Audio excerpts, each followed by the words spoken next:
cut the deficit to 11. And then here comes Luka Doncic, 32 points, 7 rebounds, 6 assists. The Lakers come back from down 16 to tie it. So here we go, Tim.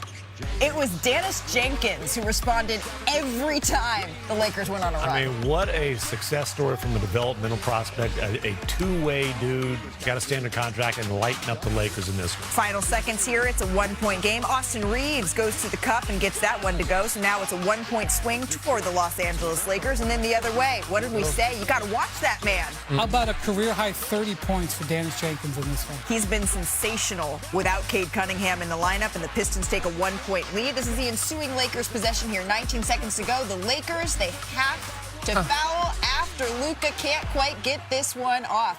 He has been making those shots over and over again in that stretch, and there's the foul we mentioned. After 2 made free throws, the Lakers trail by 3. The pass just wasn't there. No, Tobias Harris. Tobias Harris got a tip on it. Tobias Harris there you go. Great play. Luka Doncic, though, he makes his shot before. Pivot. Online, just a little bit short. So the Pistons snap the Lakers' win streak. Detroit holds on to get the win, 113-110. And we mentioned they've been kind of okay. They've been just fine without Cade this season. They've gone 8-2 without their star. That 800 win percentage, not only better than their record with Cade Cunningham. No, we're not saying they're better without Cade, but it is better than every team's record this season.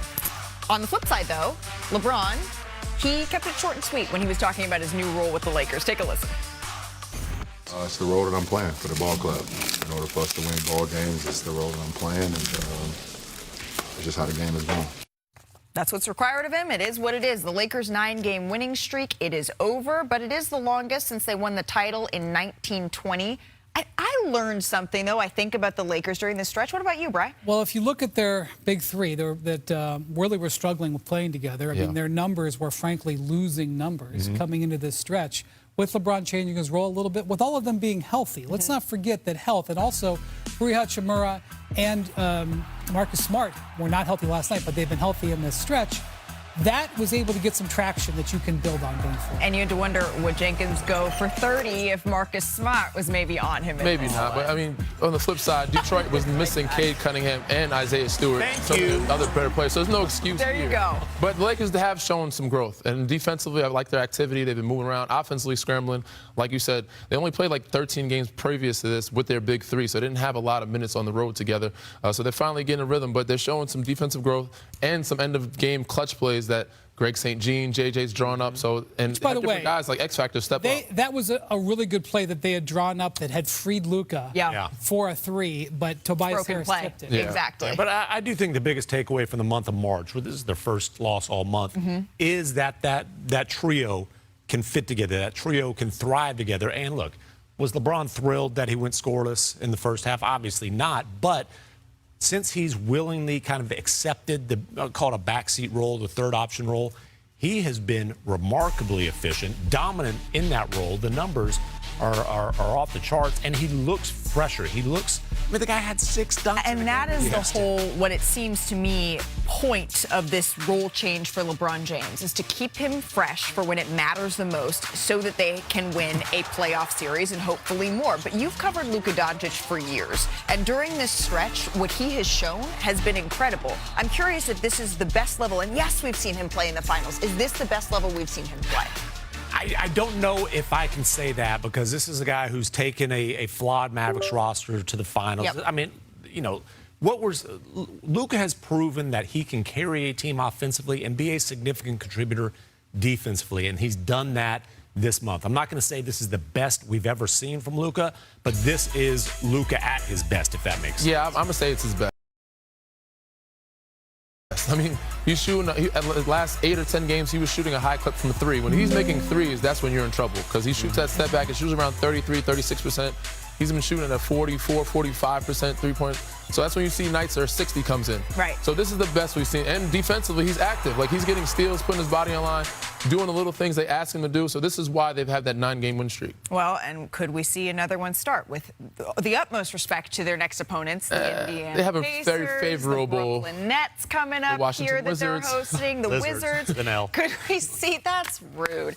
It's the 16, sweetest time of 16 year. in a Come row. on. Sweet 16, actually, both are set. But right now we're going to focus on the men. The tournament, it resumes on Thursday. So why not? Let's catch up on some of the top prospects, the top 3, how they did in their tournament debuts. And we're going to start with Darren Peterson. He went for 28 points in KU's first-round win over Cal Baptist.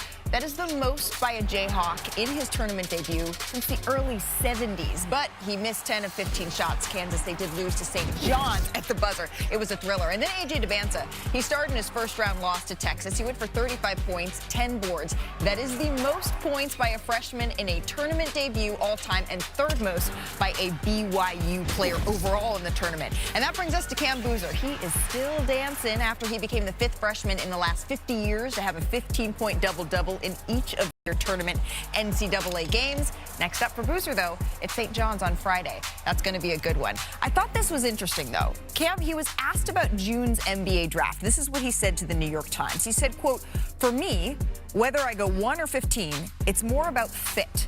I just want to have a long career, and where I start, it doesn't really determine where I'm going to finish or end up. So obviously, I see what people say, I see whatever, but that's not going to matter in 10 years. So it's just about, for me, stacking the days, being the best version of myself, and yeah, everything is going to work out fine." Man, I wish when I was a college freshman, that is the way that I was thinking about my career. As we say hello to Sean Farnham, who also was not thinking that way at the time. But Cam Boozer, he's been high on draft boards. He's shown an incredible maturity, I think, all year long. What's impressed you so much about the big man? It's the maturity. I mean, you can see that he is the son of Carlos Boozer, and that he understands this is a long game.